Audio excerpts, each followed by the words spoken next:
Leon Thomas wrote one of the coldest songs of the year, and most people think it's just about a toxic woman. But what if I told you that this song is deeper than the heartbreak? What if this woman represents addiction, ego, the music industry, or even himself? Because That's Just How You Are is a masterclass in emotional sabotage. And Leon ain't just calling her out, he's exposing himself. Look, I'm a creative brand strategist, storyteller, and writer, and this just ain't a love song, it's a mirror. He says, I left my Amex card at the bar last night. Don't know how I called a car. This ain't just about a lost credit card. It's a scene of emotional disorientation. And that Amex, a symbol of success, gets left behind. He's off his game. He's lost in the sauce, maybe literally. And that line, don't know how I called a car, hints that he blacked out, or it's a pattern of running to what breaks him. I must have stumbled out and ended up in your place. I guess it wasn't too far. The mess always leads back to her. This ain't a one-time thing. It's a routine. He ends up back in her bed, not because she's good for him, but because she's close, too close. She's emotionally accessible, habitual, possibly even toxic. Too far isn't just geography. It's proximity to a wound he refuses to close. He says, I always find the opportunity for mistakes that hit me hard the next day. See, this is where the self-awareness hits. He's not a victim here, he's owning it. Leon is saying, even when I have options, I still choose wrong. And this is a loop, maybe a trauma bond.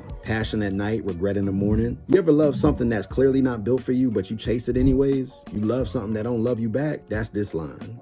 That's Leon. The way you pull up the memory and erase, because that's just how you are. Now we shift. She's cold, dismissive, surgical with her detachment. She can share a bed with him and forget the whole thing like it was a scene from a canceled show. And here's the craziest part. He's not even surprised, because this isn't new. It's a repeat offense that he quietly accepts. And on the hook, Leon says, I wrote all these songs about you, and you never even said a word. You ever pour your soul into someone and they don't even blink? They don't think twice? That's what this is. She's his muse, his obsession, his heartbreak playlist. And she hasn't even acknowledged the first verse. She's silent, maybe out of power or spite, but either way, the imbalance is clear. She got in deep, had him wide open, but then he dipped out emotionally, left him with a love that never finished loading. That's why he says, even though you have my heart, could never finish what you started. And what makes it worse, she tears his piece apart while she's at it. You love to pick my world apart, he says. And that's not just critique, it's emotional sabotage masked as intelligent or honesty. And then we see in verse number 2, he mentions Nobu Atlantis in Dubai. You've been there more than a few times. Now he's starting to list luxury. He's calling out her lifestyle, not to praise her, but to highlight how far removed she is. She's outside, traveling, just living her life, dipping in and out of other people's lives, his too. And he says, at least you live a life worth living. That's a dagger wrapped in velvet, jealousy dressed as admiration. But he's hurting, but still trying to look unbothered. That's the ego at its finest. He says, still young, never made bad decisions, ain't nobody tripping. Maybe them other ninjas is playing victim. You can hear the sarcasm. He's got on emotional armor. He's trying to act like he's over it, but the passive aggression is loud. The flexes start flying. His ego again